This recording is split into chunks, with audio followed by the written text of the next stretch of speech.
Well, the people watching, as I said, were aghast. This was nothing like what they expected, but they stopped and actually began to back off a little bit. They couldn't hear everything that was being said, but things just looked different. Uh, now, uh, Boris and Elaine sat down at one of the little tables, and they were talking. And the people went back to their places. They tried to get their minds off what they'd just seen and act as if things were normal. I mean, up there at Barbara's table, they started to talk again about the Islandia, and and the scroll. You know, they were getting the envelopes out, the plastic bags out to look at this material and stuff.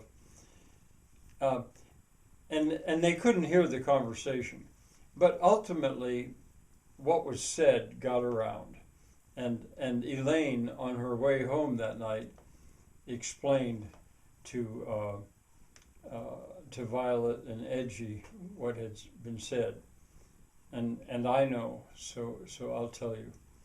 Uh, Boris explained that Elaine had put a pretty serious hurting on him. He had a very rough Sunday, and he missed work Monday. He tried to go, but he had to go home. He couldn't really walk. Well, the worst was he couldn't climb up into the huge machine that he ran. Boris worked at a pallet factory, and he operated a front loader. Uh, but he was doing the best he could to get going again, and they gave him the job of a delivery, which he thought, yeah, he could do that, just drive a pickup truck. And the delivery was way to the south of Virginia. Now, this wasn't North Virginia, this was Virginia. And way down at the south of Virginia, there's a little town called Damascus. And near Damascus, there's a factory, and they'd made an order of pallets. And Boris had the job of driving that order down, which should have been perfectly normal. And he was doing okay. Now, see, this was Tuesday. But as he was getting closer, it was a long drive, and as he was getting closer and it was getting dark, the headlights approaching him seemed like they were just getting dazzling. And I mean, he hadn't felt right. He'd had, like, what do you call it, a optical migraine. His eyes hadn't been quite right on the drive anyway, and he was trying to be careful. But as it got darker and those headlights coming on, they were dazzling, and he got to the point where he felt, I can't see, it's not safe to drive. And he pulled over. He was almost to Damascus, and it was dark now, and he pulled over, with the load behind him on the trailer. And there he sat, blind, for about an hour. He didn't know what he was going to do. He couldn't see, and he had a lot of time to think, and that's when the conversion, or the epiphany, occurred, because he thought things like, he had a lot of time to think. What had he done? What was he once like? What had he become? There was no distraction. He was just sitting there hoping that his sight would come back where he could finish to make that drive. And it did. After about an hour, and the traffic got down. It was later now. And he went on, and he got to the factory. He was having trouble seeing, but he managed, and he got the load of pallets unloaded. Everybody else took care of that.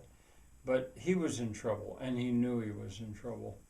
And he didn't want to, but he had to explain that to, it was a woman that was there named Anna, secretary that was working late to get the shipment. He said, I can't see.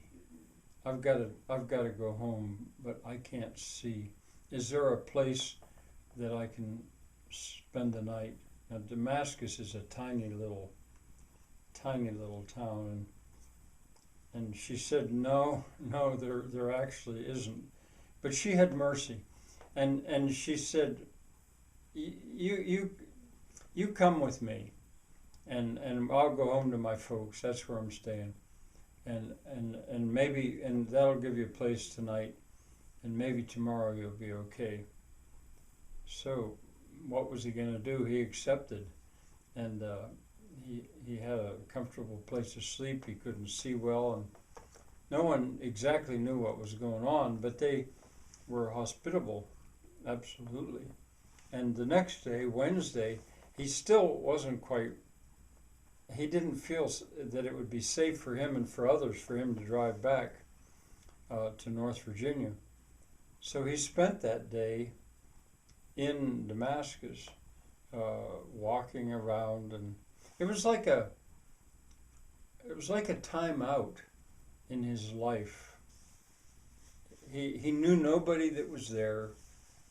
You know, he didn't really have a plan to be there, but he had that time, and he was there, and he had time to think.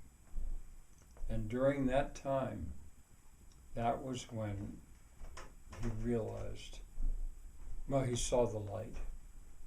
And seeing the light actually made it so he could see once again.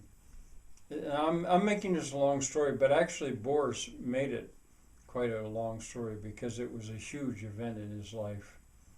And then he headed home, and he was a changed man. And part of what he decided was that he would try to make amends with Elaine. Well, that was quite a story. And Elaine said, come on, Boris, let's go over. I'd like you to meet my Gma and my friends over there.